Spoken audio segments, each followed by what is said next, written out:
Stop! Faithful ka ba sa iyong studies? Listen, top ones. A company under DOLE wants to determine if there is a correlation between the number of years of experience of employees and their salaries. Which statistical test should be used to analyze data? The question, top ones. A company under DOLE wants to determine if there is a correlation between the number of years of experience of employees and their salaries. Which statistical test should be used to analyze data? A. T-test, B. Chi-square test, C. Correlation test, and D. ANOVA. Okay, top ones, let's go back to the situation and the question. Okay, first thing and foremost, you need to differentiate the two, which is mahiwagang keywords and mahiwagang answer. All you have to do is to pair it both so that you would derive your final nearest answer. Okay, what is your clue? What is your keyword? In finding the keyword or keywords, there are two: primary keyword or clue and secondary keyword. And what is your primary keyword? Your primary keyword is correlation and analyze. That is your primary. What is your secondary keyword? Your secondary keywords is the number of years of experience of employees and their salaries. Okay? Next is to pair it with your mahiwagang answers. All you have to do is to review your basics, fundamentals, and theories. Okay? Is it t-test, chi-square test, correlation test, and ANOVA?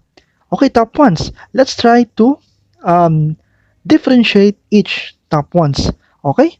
If we say chi-square test, that is an expected frequency. If t-test, two groups. Difference between two groups. ANOVA, difference between three or more groups. Basta ANOVA, three or more groups. D, regression analysis, that is modeling between two or more variables. Ang correlation test, the strength and the direction of the relationship between two variables. Okay? Correlation test, strength and direction of the relationship between two variables. Okay? Let's go back to the question.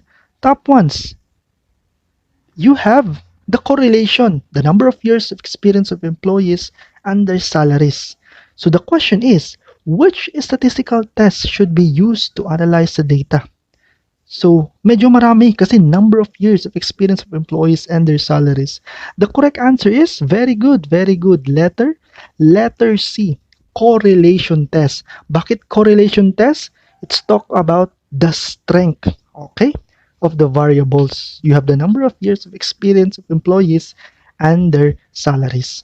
Okay, top ones. If you learned something, kindly like, share, and comment this video so that you would receive more drills, more actions, and more questions every single day. Okay? Thank you very much for listening, top ones. And by the way, top ones, ano yung hahanapin nyo sa question also? You have your absolute keywords. Okay, bonus lang po ha. Absolute keywords are like least, most likely, never, except, all but one. So those are examples which help you to find your answer. And what are the subjects or lessons you need to study more, which are favorite by board members and the chairman? You have your professional ethics and morality. You have a constitution and laws. You have your basic logic. You have your statistics, research, and mathematics. Okay? Thank you very much for listening, top ones, and God bless po. If you need something, help, kindly message us. God bless.